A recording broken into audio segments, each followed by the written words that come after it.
Hello, good evening or good afternoon or good morning, depending on whenever you're deciding to watch this car crash of a cookery show. As you can see, it's evening here in Worcester and I'm filming from the other side of the kitchen because the light is no longer affecting the camera. So now I'm going to show you how to make some homemade burgers.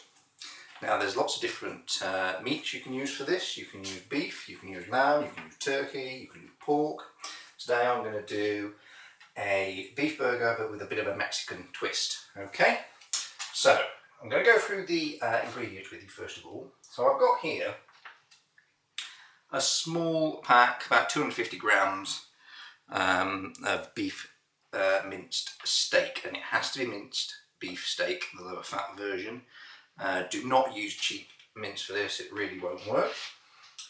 I have got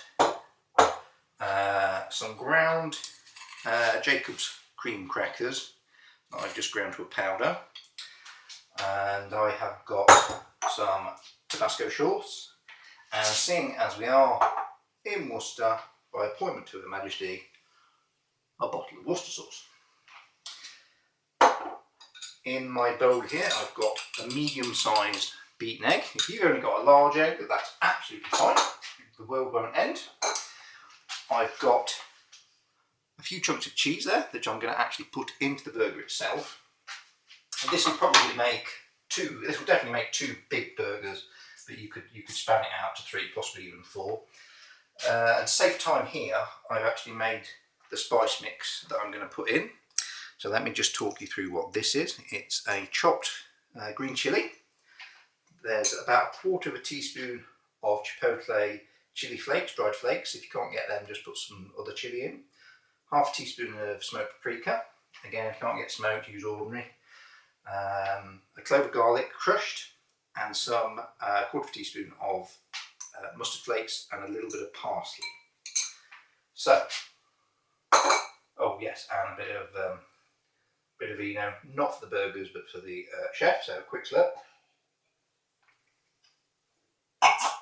True Keith style. So I'm going to take my beef mince and I'm going to just put in a splash of the liquids to begin with. So a good glug, a bit more Worcester sauce. And again, now the thing with these recipes is you make it as hot as you want to. Okay. The idea of using smoked paprika and the chipotle chili is that it gives that smoked feeling without it being too hot. So that's why I've added the chili to make it a bit warmer, and the Tabasco. If you want to keep the heat down, you don't have to add those things. There's no rules to this whatsoever. So a good splash of Tabasco. Then I'm going to add in my spice mix there.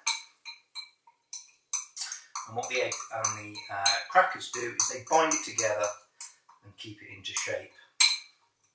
Stop it falling apart. That's my spice mix there.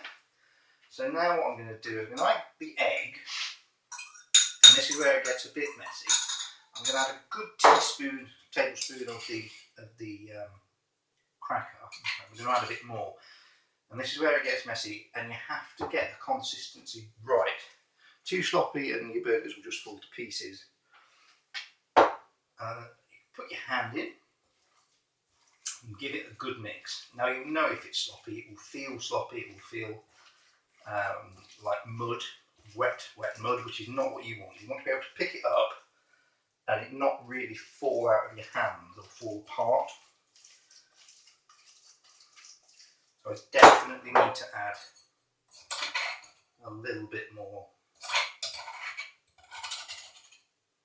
of the crackers. And a little bit more of it.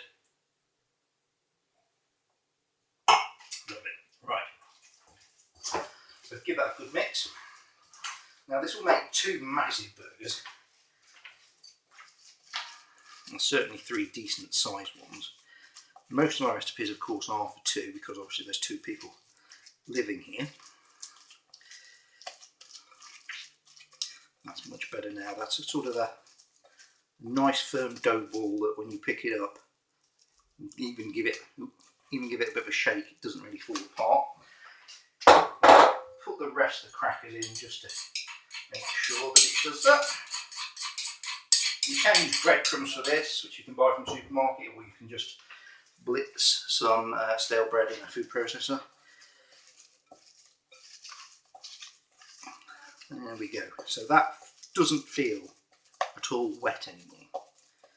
It feels nice, not dry obviously, but it doesn't feel claggy or that it's going to fall apart as soon as you pick it up. There we go. You give it a good shake and it doesn't come apart. That's exactly what you want, okay? So I'm going to make 2 massive burgers out of this one. So what I'm going to do is I'm just going to pick it up, obviously roughly get to about the same size. 2 balls there, that feels about right there. A bit bigger. Okay, then what I'm going to do with my hands is make them into patties, nice and round. You need them to be nice and even, otherwise they won't cook evenly and you'll get the edges a bit hard and burnt. Now what I'm going to do really with this cheese is, before it's completely flat, I'm literally going to put it inside the burger and cover the cheese over with a bit of the meat. I'm going to put a couple of cubes in each burger. So you want your cheese to be fairly flat cubed. So I'm going to put 4 in each one, which should of course melt as the burger cooks in the middle there. And then with cheese inside the middle of the burger, covered over, just make it into a nice flat even patty, like so. So you want it about sort of a good 1/4 of an inch thick really, yeah. These won't shrink like the frozen burgers because there's no liquid in them if it's good quality mince you're using. And there we go, a burger, cheese in the middle, voila. Up to you how you cook it, grill it, barbecue it, fry it. I'm actually going to shallow fry it in a little bit of olive oil, not too much because there's not a lot of fat in the meat, so you will need a bit. 4 or 5 minutes each side. Then I'm just going to serve it basically with some lettuce in a bun, sliced tomato and some sliced red onion. Okay.